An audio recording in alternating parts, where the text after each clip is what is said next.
Zack Snyder said, something. So here we are at Cosmic Book News. So Zack Snyder talked to the Hollywood Reporter, and he's given up on Snyderverse now, and it's all over. Well, he has to. It's over. There are no plans to continue with it. There were plans, and of course, here. Cosmic Book News summarizes the important part. Now, the title is, hey, he can return to DC. Yes, he could. But it gets into what the image gives it away, and it's nothing new. He's talked about this long before he even did Man of Steel. But anyway, he summarizes the deal that almost happened, and it did when Mike DeLuca and Abdi were in charge. They were just setting up and continuing, at the very least, with the cast, and that they could have gotten back to the Snyder approach, which I imagine would be somewhat different than what the original approach was, but nevertheless, pretty much the parameters could have stayed in place. Ben Affleck was back and filmed all these scenes for Flash and Aquaman and all that.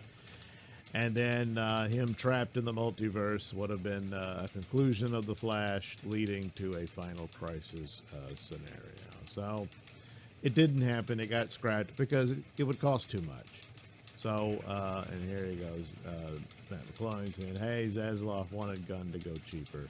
So, even with Gunn installed, they still could have partnered with Snyder and that cast, but the money wasn't there.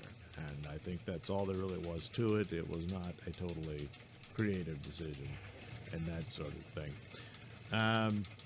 But then that leaves them with a different direction. And as to what that is, I think they're putting that together as they go along. Now, by the time they get Superman Legacy underway, and if it's a smashing success, which it needs to be, then they can conjure up some plot line for their shared universe,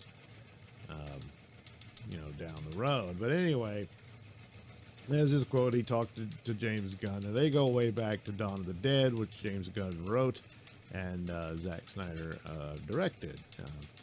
And so, there is that connection there. So I called him and said I wish him all the best.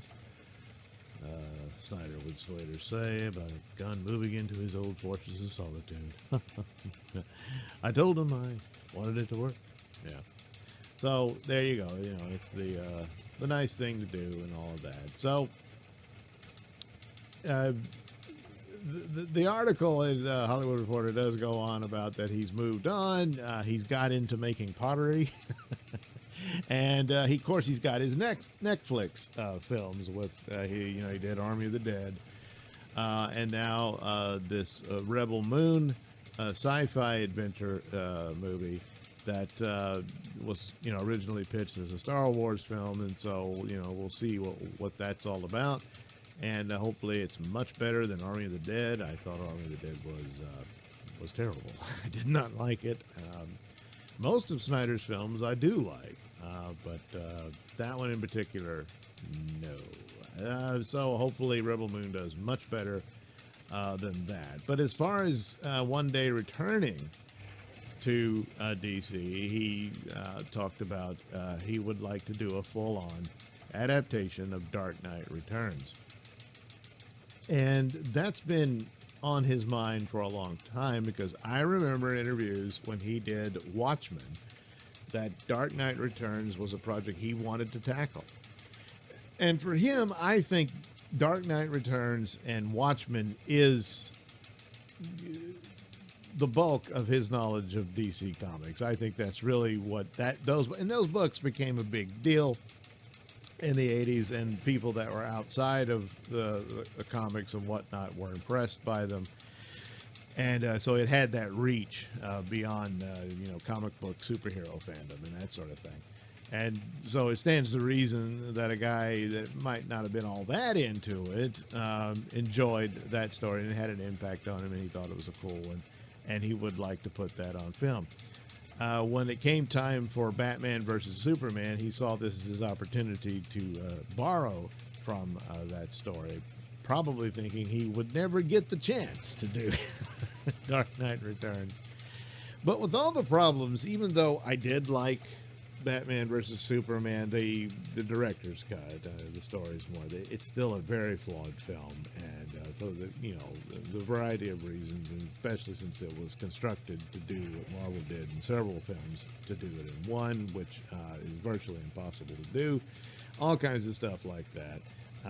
Bad casting and ideas about Lex Luthor. But there were elements in it that I thought were really cool, and if only it could have been fashioned better, but I think they needed to develop a lot. However, an approach to something like that, of a Superman versus Batman scenario, I have often thought that they should have just gone ahead and done a full-on adaptation of A Dark Knight Returns. They had just completed not long before these films of the Nolan Dark Knight series, and perhaps they thought the title would be confusing because it wouldn't be Nolan's Batman and all that. But the approach to it, I thought they could have done that in their desperate attempt to catch up to Marvel. But the idea would be that this is in the distant future, and that the other DCEU films would be what happened in between. The direct adaptation of a popular story would probably go a long way. It's not entirely that great of an idea to tell you, here, this is where it all ends. But of course, Batman seemingly dies at the end, as far as the public is concerned, at Dark Knight Returns, but he's not really dead. But he's basically going to train an army of Bat people to fight crime in Gotham and all that. Now, there were sequels to Dark Knight Returns. They just weren't any good. There's some interesting things here and there, but they weren't any. Dark Knight Returns is better just being Dark Knight Returns, in my humble opinion. But anyway, that's the only thing I could see, because the development between the characters in that context just wasn't there, because it was only the second film that they had done in their shared universe approach. So it's unfortunate. He casted well in some cases, and others really badly. But so there was potential here and there. Not all of it was his fault. In fact, a lot of it wasn't. A lot of interference, which is probably going to continue. The nervousness and the position these studios are in, because of the foolish choices that have been made, continues, and so that might make things even more desperate. I don't know, but James Gunn's got to knock it out of the park, and that's going to be tough to do. As I've said often, he can't just do a good Superman movie. It's got to be a great Superman movie. And talk about how that's unfair, but that's the situation he's in. So anyway, there we go. The business of it's dead, it's over. Yes, it is. I don't know what scenario there would be for Zack Snyder to come back and finish his story, unless they were going to Elseworlds it, do an animated movie. But the cost of doing two separate things like that, even if you outsource it to Netflix, it's still a ginormous thing to undertake, and I just don't see that in the cards. But if he gets a shot at Dark Knight Returns one day, maybe. But I mean, I'm pretty dubious on that as well. So good luck on Rebel Moon, and good luck on Superman Legacy. I'm dubious on that from the stuff that I've been seeing and hearing about it, but